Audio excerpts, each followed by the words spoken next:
Hello, everyone, and welcome to today's webinar, Know Thy Sample, 5 Methods to Quantify Your Protein and When to Use Them. I'm Christy Jewell of LabRoots, and I'll be your moderator for today's event. Today's educational web seminar is presented by LabRoots and brought to you by Thermo Fisher Scientific. To learn more about our sponsor, please visit thermofisher.com. I would now like to introduce to you our speaker for today's webinar, Suzanne Smith, Staff Scientist, Protein Preparation and Analysis at Thermo Fisher Scientific. For a complete biography on Suzanne, please visit that presenter tab at the left of your screen. Now, today's presentation is interactive, and you may submit questions at any time you like during the presentation. To do so, simply type them into the Ask a Question box and click Submit. We will answer as many of your questions as we have time for at the end of the presentation. You may also submit any technical issues you have, maybe seeing or hearing the presentation, and we'll answer you directly. So let's get started. Suzanne, welcome. We're both going to pop off camera so you can focus on the slides, and then we'll pop back right on for our live Q&A. Suzanne, over to you.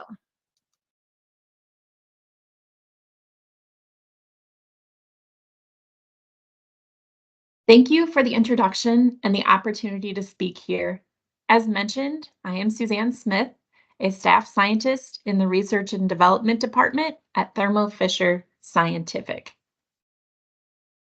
The outline for this talk includes an introduction to the protein biology workflow, some general considerations, and then we will get into 5 different methods of protein quantification: UV spectrophotometry, total protein assays, Western blotting, ELISA, mass spectrometry. And then we will have a summary of the 5 methods at the end. This is a very basic depiction of the protein biology workflow. Normally, you start with some kind of crude protein mixture, either from basic cell and tissue lysis or starting from a protein expression. This crude mixture can undergo some sort of sample preparation or protein purification before proceeding to multiple downstream applications, shown here in light blue. Some of the ones we have listed are immunoassays, protein bioconjugation, cross-linking and modification, mass spectrometry, cryo-EM sample preparation, protein gel electrophoresis, and Western blotting. There could be several points in this workflow where your protein sample needs to be quantified. Let's talk through some general considerations. Why is proper protein quantification needed? As mentioned on the previous slide, you may need to know your protein concentration before proceeding with downstream applications. For example, you need to know how much total protein you are starting with as not to exceed the binding capacity of a purification resin, or how much protein is needed for a particular activity assay. It is also essential for sample-to-sample comparison. So if you want to compare 2 samples, you would need to load the same protein amount on a gel for comparison. What is your sample type? Do you have a cell lysate from samples such as bacteria, mammalian cells, tissue, or is it a purified protein that could be coming from your own protein purification? Even things like sample amount and how much protein you think is in your sample could be a consideration. What information would you like to obtain? Are you looking for the total amount of protein or a single protein within a mixture? Do you need absolute or relative quantification? Or do you need size, meaning molecular weight information? Another consideration is equipment availability. This could definitely influence your decision on which method to use. For example, you would not choose mass spec for the method if you don't have the proper instrumentation and software. Let's dig into the 5 methods we'll be talking about today. UV absorbance uses 280 nanometer light to determine the amount of aromatic side chaining containing amino acids. Total protein assays use color changing or fluorescent reagent-based methods to determine the concentration of a protein solution. ELISA uses antibodies to detect specific protein targets within a sample. Western blotting also uses antibodies to identify specific targets after SDS page and transfer to a membrane. And finally, mass spectrometry, which uses mass to charge ratios to identify and quantify proteins within a complex mixture. We will start with UV absorbance. Amino acids with aromatic side chains, such as tryptophan and tyrosine, shown here, exhibit strong UV absorption at 280 nanometers. Taking advantage of that property, the basic principle is light of 280 nanometer wavelength is applied to the sample. Proteins absorb this light in proportion to the content of tryptophan and tyrosines. This absorption is measured, the output being a number. The higher the absorbance number, the more protein the sample contains. Typically, this method is sensitive down to 0.1 milligrams per milliliter. In order to calculate protein concentration from an absorbance reading, Beer-Lambert's law is used. For this equation, you will use your absorbance reading, A, the protein's extinction coefficient, epsilon, and the path length of light applied to your sample, which is B. This equation can then be solved for protein concentration in milligrams per milliliter.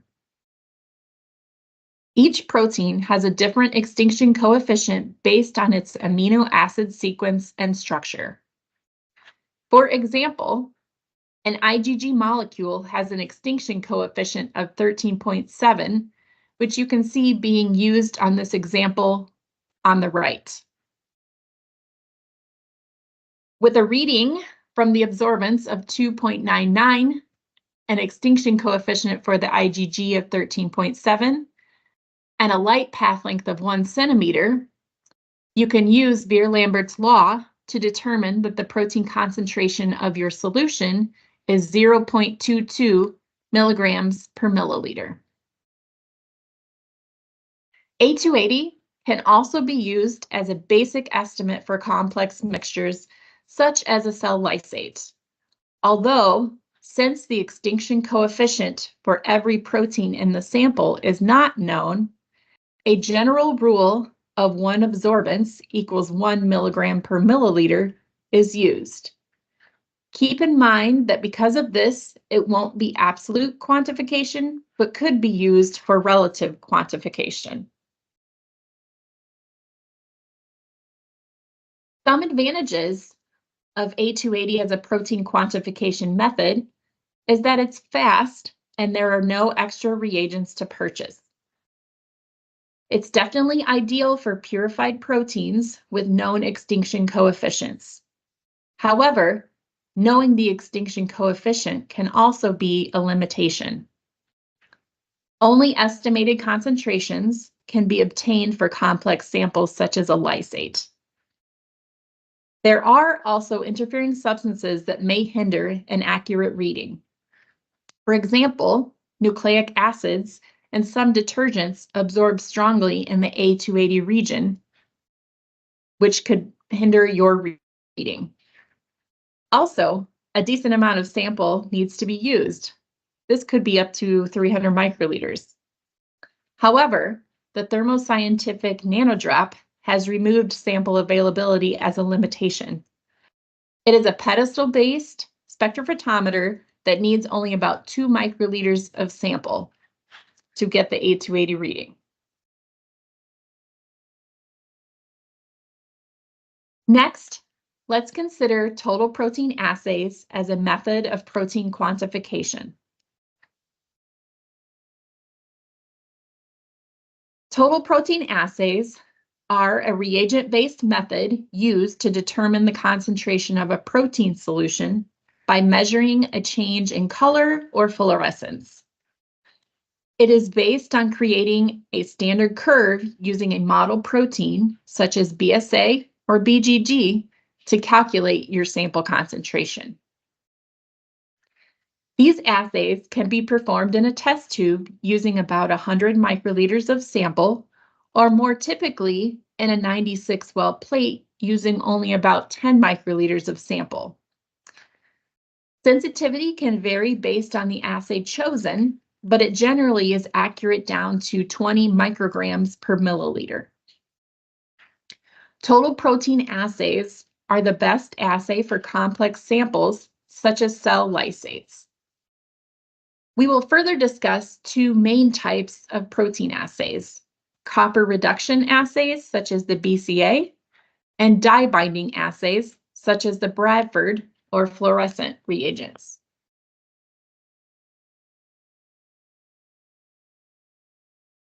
Now we will step into the chemistry of two of these most popular protein assays. On the left, you will see the copper reduction assay. That is the BCA assay in this case.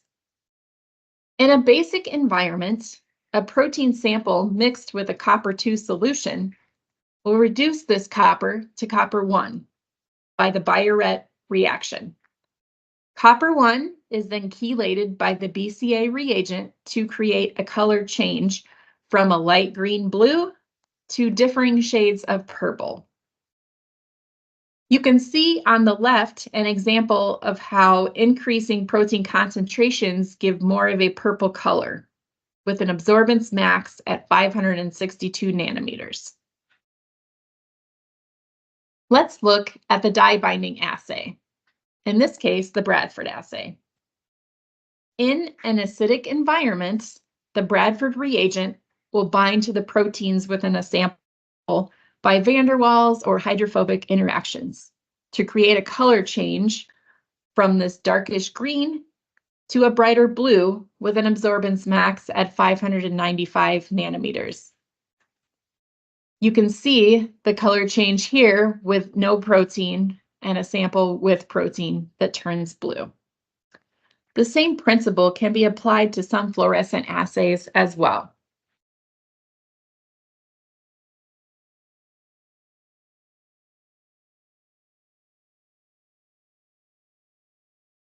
Let's take a look at some general considerations for choosing total protein assays. The assay procedure, consisting of the incubation time and temperature, could play a role, as well as the sample composition, such as what does your buffer contain, different detergents or reducing agents that could interfere with the reaction. There is also the linearity aspect to consider, as this will affect accuracy, linearity of the standard curve, dynamic range, and the lower limit of detection. And lastly, the protein-to-protein variation. This is the protein assay's sensitivity to different amino acids, as well as its accuracy from sample to sample.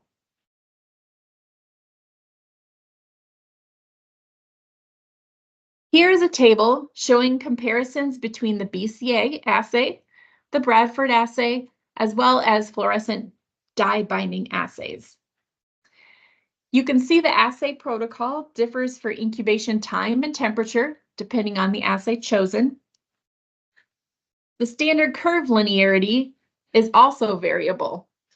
You can see down below examples of a BCA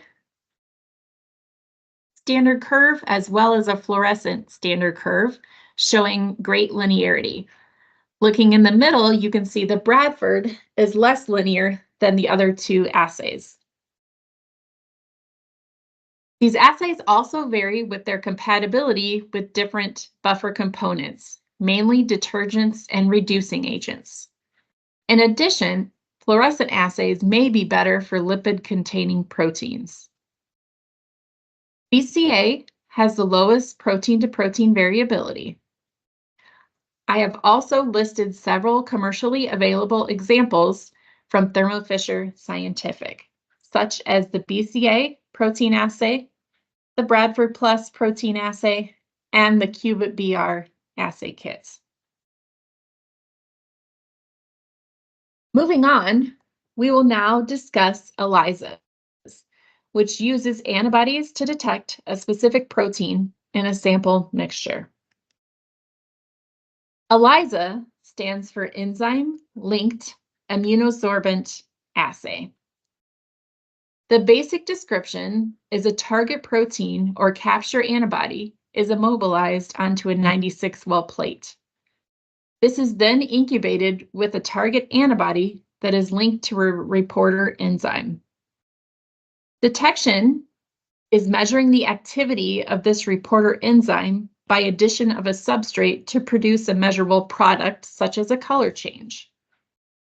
Using a standard curve of your target purified antigen, the absolute concentration of that target in your sample can be calculated. There are three basic types of ELISAs that each have different considerations. The direct assay is quick and easy, mainly useful for highly abundant targets due to its potential specificity issue. In this case, your target sample is coated on the plate and is detected using a primary target antibody that is directly conjugated to an enzyme.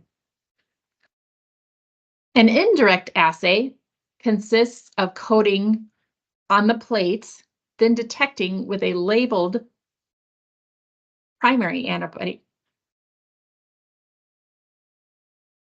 Let's restart that slide. I apologize.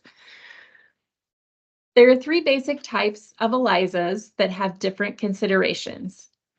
The direct assay is quick and easy, but is only preferred for highly abundant targets due to potential specificity issues. Your sample is coated on the plate and detected using a target primary antibody that is conjugated to an enzyme. An indirect assay consists of coating the plate with your sample, adding a primary antibody against the target, and then using a secondary antibody conjugated to an enzyme for detection. This use of the secondary antibody gives more versatility for the assay. The most specific type of ELISA is the sandwich assay. A capture antibody is coated on the plate, the sample is added, and the target binds to the antibody. The second antibody binds to a different part of the target, and then a secondary antibody conjugate is added for detection. Because this method requires two different antibodies for the same protein, it is highly specific. However, it can be difficult to optimize these pairs.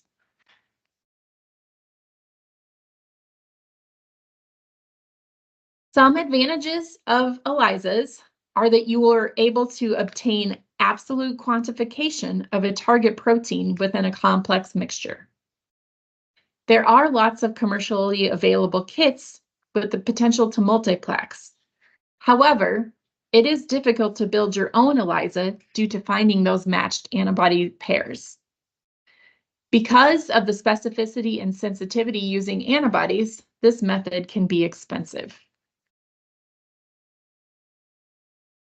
The next method we will discuss is Western blotting, which, like ELISAs, uses specific antibodies to identify targets in a sample after separation by SDS page and transfer to a membrane. The basic steps of a Western blot include separating the proteins by SDS page, by sample or by size, transferring this gel to a membrane, and then detecting the protein on your membrane with antibodies and enzymes. This is then visualized by capturing on a digital imager. So some considerations are, what information do you want to obtain from this Western blot? Do you need absolute quantification? This is very rare because you're going to need to make a standard curve with a purified target protein, which is not usually easy to obtain. Or the more popular, relative quantification.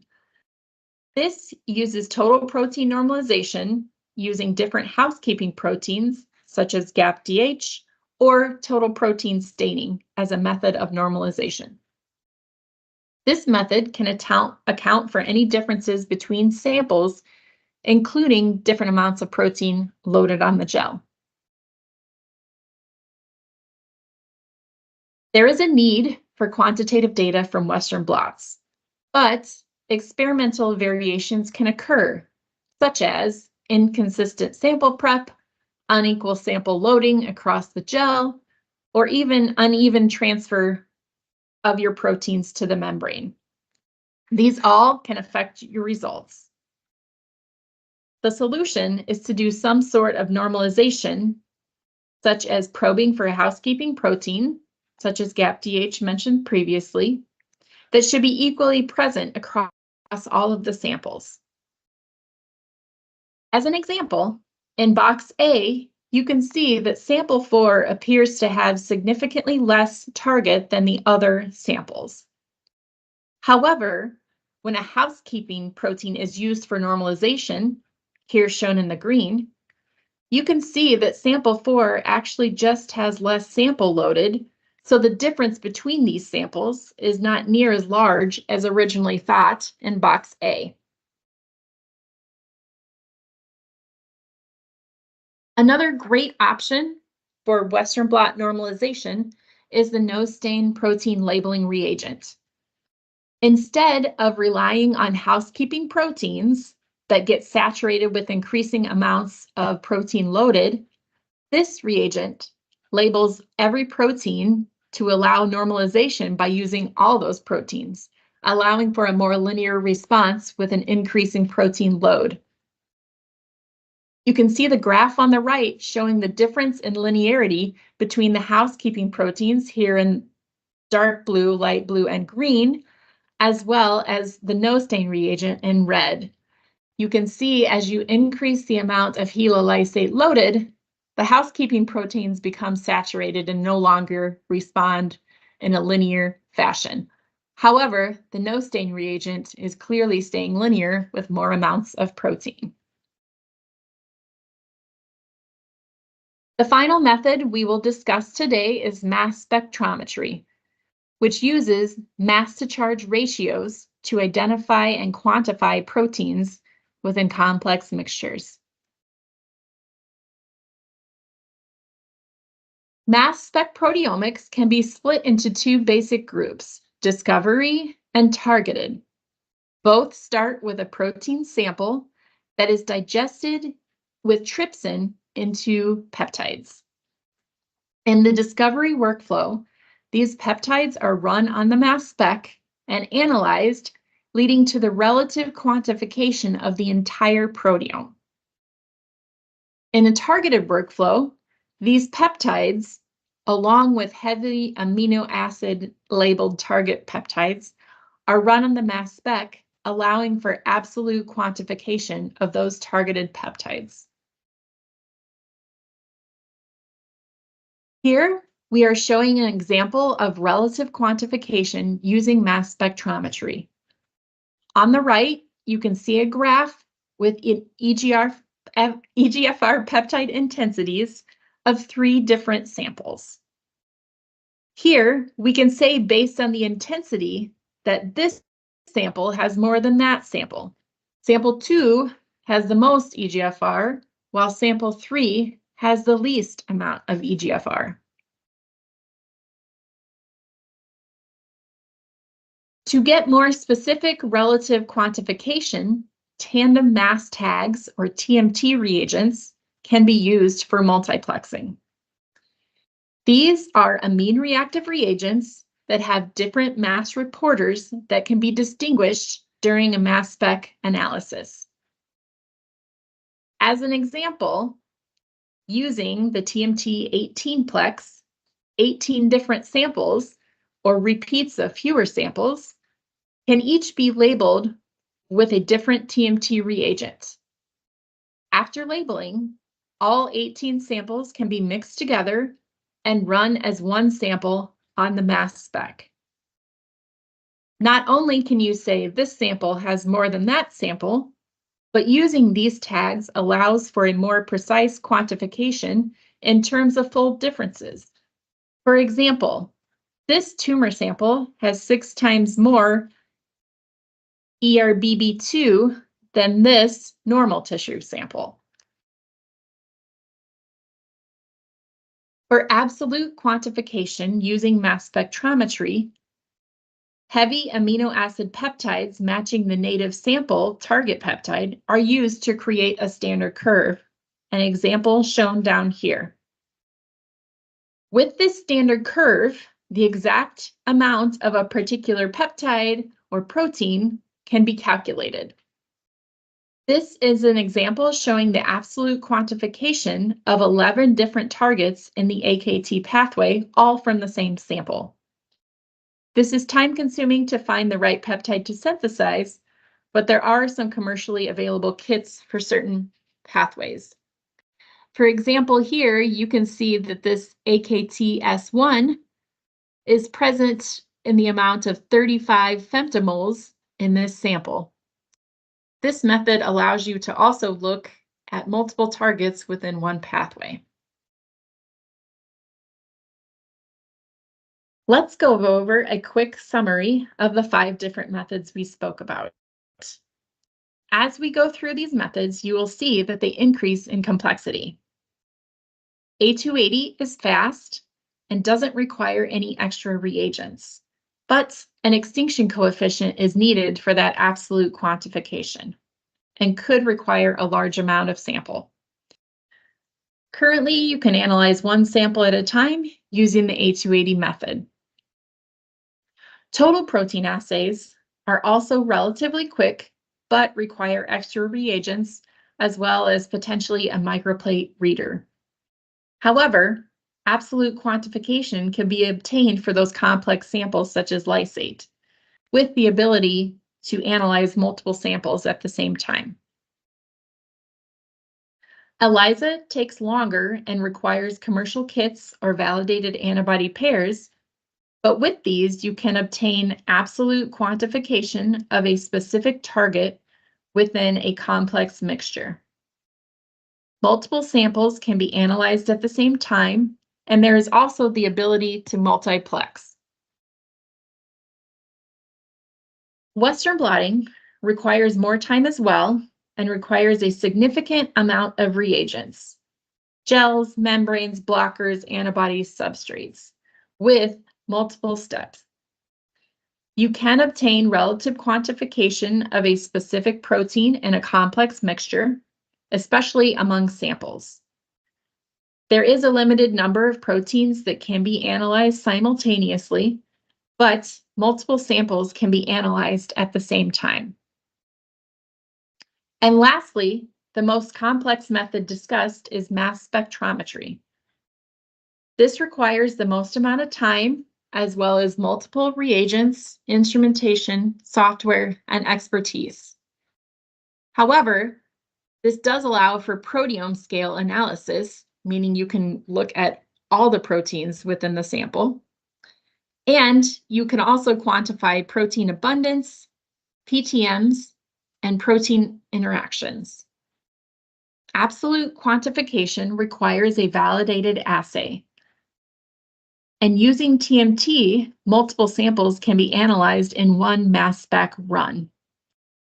It's important to note that while the last 3 methods, ELISA, Western blot, and mass spec, can themselves be used as a method of protein quantification, in most cases, you're going to need to determine the amount of protein to use in those assays, either by an A280 or a total protein assay.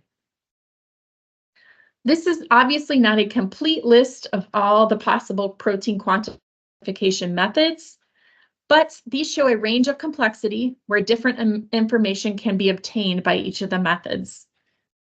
Thank you so much for your time, and I welcome any questions and will try my best to answer sufficiently.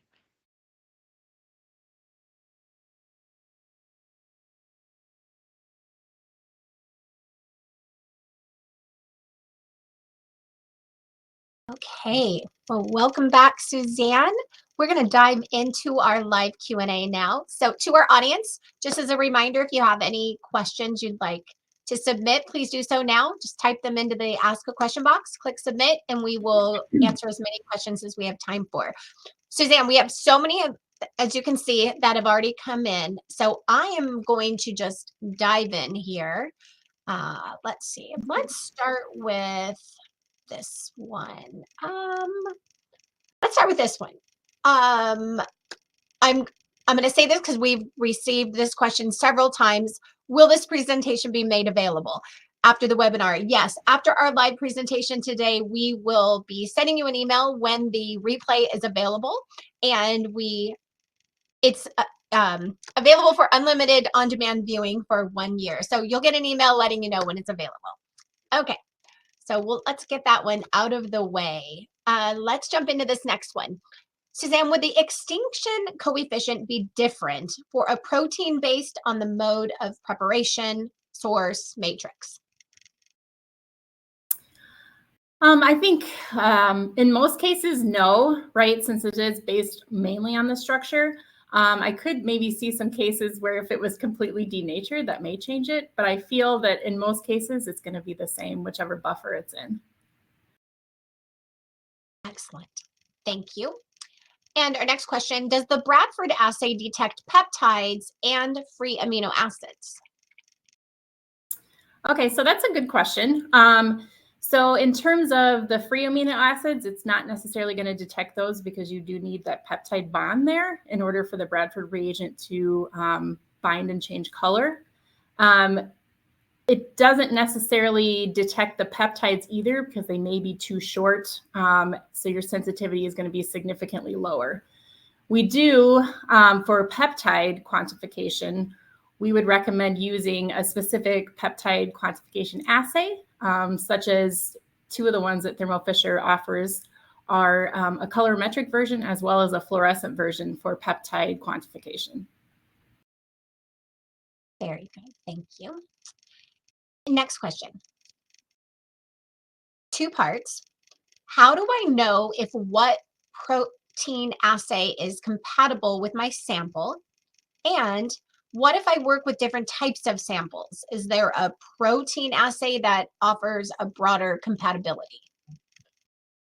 Sure. As most of you probably know, there is a wide variety of total protein assays. And as kind of described in the webinar, there are considerations that need to be taken. So yes, sample type may need to be considered as well as your buffer. Thermo Fisher Scientific has a great tool on the website that actually has some of those attributes there that you can pick and help decide which assay to use. In general, I think some of the most compatible ones, and in terms of the most accurate ones, you're going to have your BCA protein assay. And then we also have kind of a newer version that's the dilution-free Rapid Gold BCA. Very good. Thank you. Next question. Can I transfer the membrane and proceed to the immunodetection step after total normalization with no stain protein labeling reagent? So we don't recommend necessarily labeling the gel and then transferring to a membrane. The good thing about this reagent is if you just want to see the gel, you can label the gel. Or if you wanted to see it on the membrane to be able to visualize the transfer, you could stain the membrane at that point after it's been transferred. Great.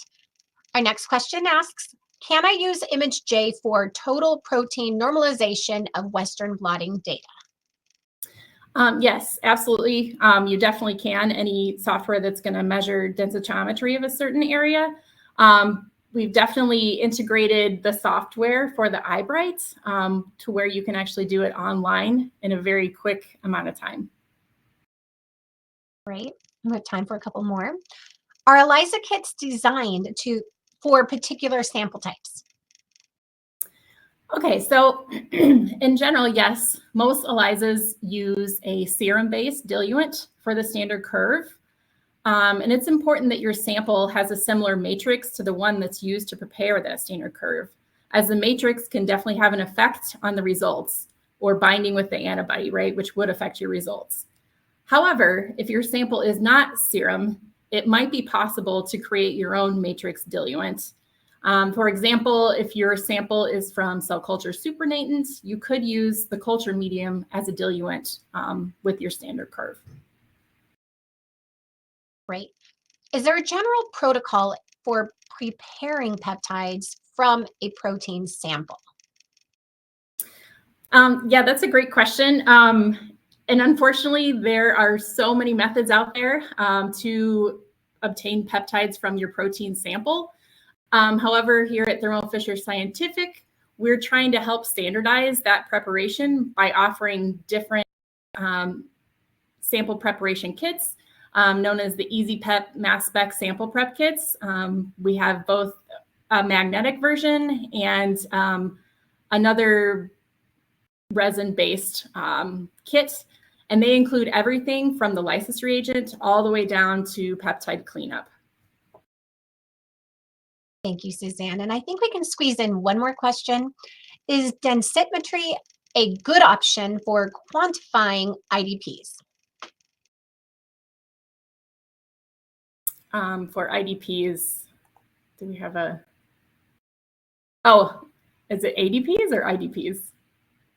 It says IDPs, could be a typo.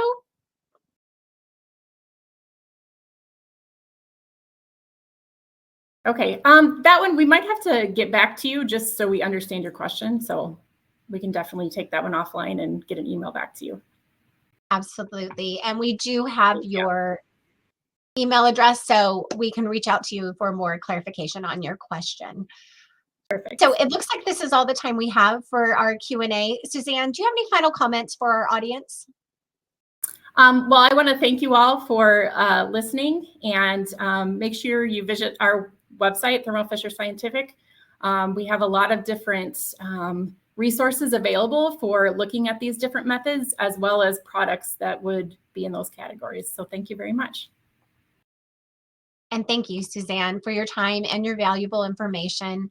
We do want to thank our sponsor, Thermo Fisher, as well, and for Laboratories for helping bring this educational webcast to all of you. Now, before we go, I want to thank our audience for joining us today and for their excellent questions. There were a few questions we weren't able to get to, and so those questions and the questions that are submitted during our on-demand period, they will be addressed by our speaker via the contact information you provided at the time of registration.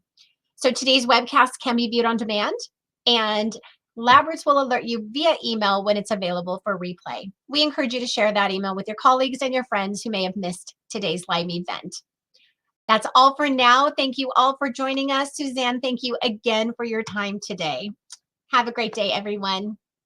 Thank you.